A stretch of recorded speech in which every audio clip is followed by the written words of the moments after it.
Hala, Beyonce, mahina ang katawan. Hindi makakain, ano ang nangyari?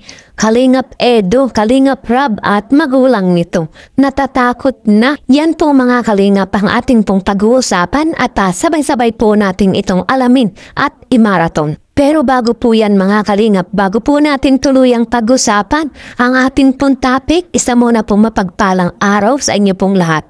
Magandang araw at magandang gabi sa ating pong mga viewers and subscribers na patuloy pong sumusuporta sa ating pong munting channel. Sa buong kalingap and supporters sa mga bigating sponsor, mega love shoutout po sa inyong lahat. At muli po tayong nagbabalik para sa isa na namang talakayan sa bago po nating topic na ating pong pag-uusapan. At syempre mga kalingap, sa bago pa lang po sa aking munting channel, sa mga hindi pa po nakakapag-subscribe, mag-subscribe na, mag-like and share na po kayo at nang sa ganun lagi po tayong updated sa lahat po ng ating mga videos. At huwag na huwag po natin kalilimutang suportahan at imaraton po natin mga kalingap ang mag-amang matubang na si Kuya Bal Santos Matubang. At syempre po si Kalingap Rab. Patuloy po nating suportahan sila sa araw-araw po nilang pagtulong sa ating pong mga kababayang mahihirap para syempre mas marami pa po silang ma-scout, no skip ads mga kalingap nang sa ganun patuloy pa silang makatulong at mapalawak pa ang kanilang charity works. At so yun mga kalingap, pag-usapan naman po natin ang ating pong topic. Hala, Beyonce, mahina ang katawan, hindi makakain, ano ang nangyari? Kalingap Edo, Kalingap Rab at magulang nito. Natatakot na. At yun nga po mga kalingap, bilang nagmamahal po tayo sa ating pong si Beyonce, talaga naman pong mararamdaman po natin ang awa sa kondisyon ng katawan ni Beyonce. Ang kanyang pakiramdam na halos nga po mahina ang katawan, hindi makakain. Grabe mga kalingap, sanhi ng karamdaman. Ano nga ba ang karamdamang ito? Atin pong alamin at panoorin mula po sa isang pahayag ng isang video reactor. Yan po, yung sabaw para kay Baby Beyonce. Ininit ko po yung pera ni Doklap na ulam kasi may sabaw si Baby Beyonce. May lagnat po pala.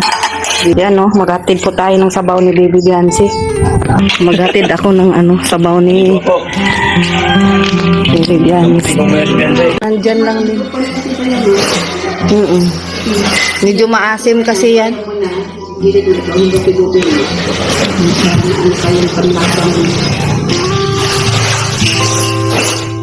Yung man yan, yung ulo ng isda, dala nila ni Ridsin kahapon. Tama yan,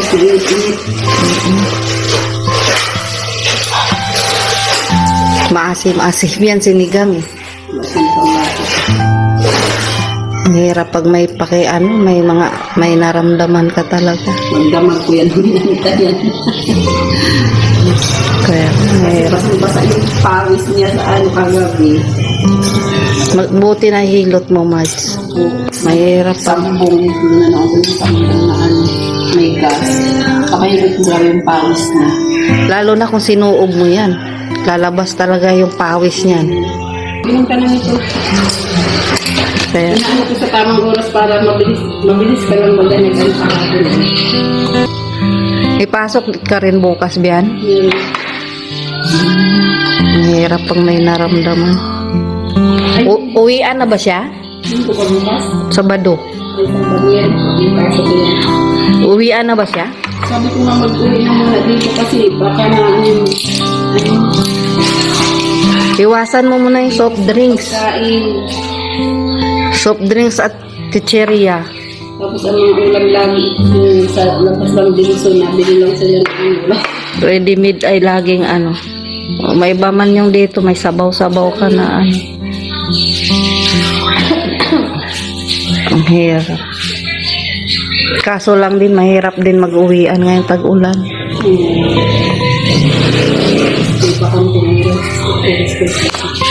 Sabi ko dito lang, sa malapit sana sa school. Ang makuha yung McDorm. Ganap-ganap siguro sa malapit, meron naman. At yun nga po mga kalingap, kitang-kita po natin ang nararanasan po ni Viancy ngayon sa kanyang nararamdaman. Napakahina nga po ng kanyang katawan at hindi po makakain. At dahilan nga po ng pagkakasakit na ito ni Viancy, dala ng pagkakataon na talagang hindi maiiwasan ang kanyang pagiging busy sa araw-araw. Batid naman po natin ito mga kalingap na sa ngayon lalo na at nakikilala na ang kanyang pangalan hindi lamang sa buong kalingap maging sa social media. Marami na siyang kaakibat na responsibilidad. Una nga dito mga kalingap, ang kanyang pagiging beneficiary ng kalingap, ang kanilang love team, ang kanyang magandang opportunity sa Velvet Box, ang kanyang pagiging ambassadress, at syempre nagdaan din ang pagdiriwang ng kanyang napakabonggang dibo. Syempre, di ba, dobling pag-aasikaso ang ginugol ng ating pong si Viancy. Dubling pag-aasikaso, syempre siya ang sentro ng pagdiriwang, di ba? At syempre napapanahon din ang pagbubukas ng kanyang Viancy Store na isa sa mga pangarap niya sa buhay. Sa pamimili pa lang mga kalingap talagang nakakapagod na, di ba? At dagdag pa dito mga kalingap, ang kanyang mga personal na intindihin sa buhay. Siyempre ang kanyang pag-aaral, di ba? Napakahirap talaga mga kalingap ang pagsabay-sabayin ang lahat. Pero para po sa ating si Viancy needs talaga niya na ito ay kanyang gampanan. At nito nga pong huli, isa pa ring mahalagang okasyon ang naganap na hindi dapat palampasin. Mahalagang okasyon na dapat niyang pahalagahan. Siyempre, ang kaarawan ni Kalingap Rab. Siyempre, di ba? Ganyan po mga kalingap, kabisi itong ating pong si Viancy. At dagdag pa rin po nito mga kalingap, ang paiba-ibang klima ng panahon na ating pong nararanasan. Isa na nga po dito ang ulan at init. Kapag dumampi at nasubrahan tayo niyan sa katawan, talagang sakit ang ibinibigay niyan sa atin. Kaya sa mga sobrang busy, ingat-ingat po tayo. Kumain ng tama sa oras, uminom ng maraming tubig sa araw-araw upang sa ganon mga kalingap, maiwasan po natin ang mga karamdaman. At dahil nga po mga kalingap sa sitwasyong ito ni Viancy, sobrang nag-alala at natakot nga po ang mga magulang ni Viancy, si Nanay Hansel at si Tatay Viran. At maging si Kalingap Rab at si Papa Eds mga kalingap. Kaya naman dinila agad nila sa doktor at pina-check up ito nga pong ating si Viancy. At ayon nga po sa findings ng doktor, sa sobrang pagod nang hina ang katawan kaya nagkaroon siya ng lagnat, ubo at sipon. Kumbaga mga kalingap sa madaling salita, trangkaso. Hindi natin dapat na ipag-alala at ikatakot dahil naresitahan na ng doktor itong ating pong si Viancy ng gamot. At ilang araw lang mga kalingap may awa, ang Diyos talagang gagaling na po ang ating pong si Viancy.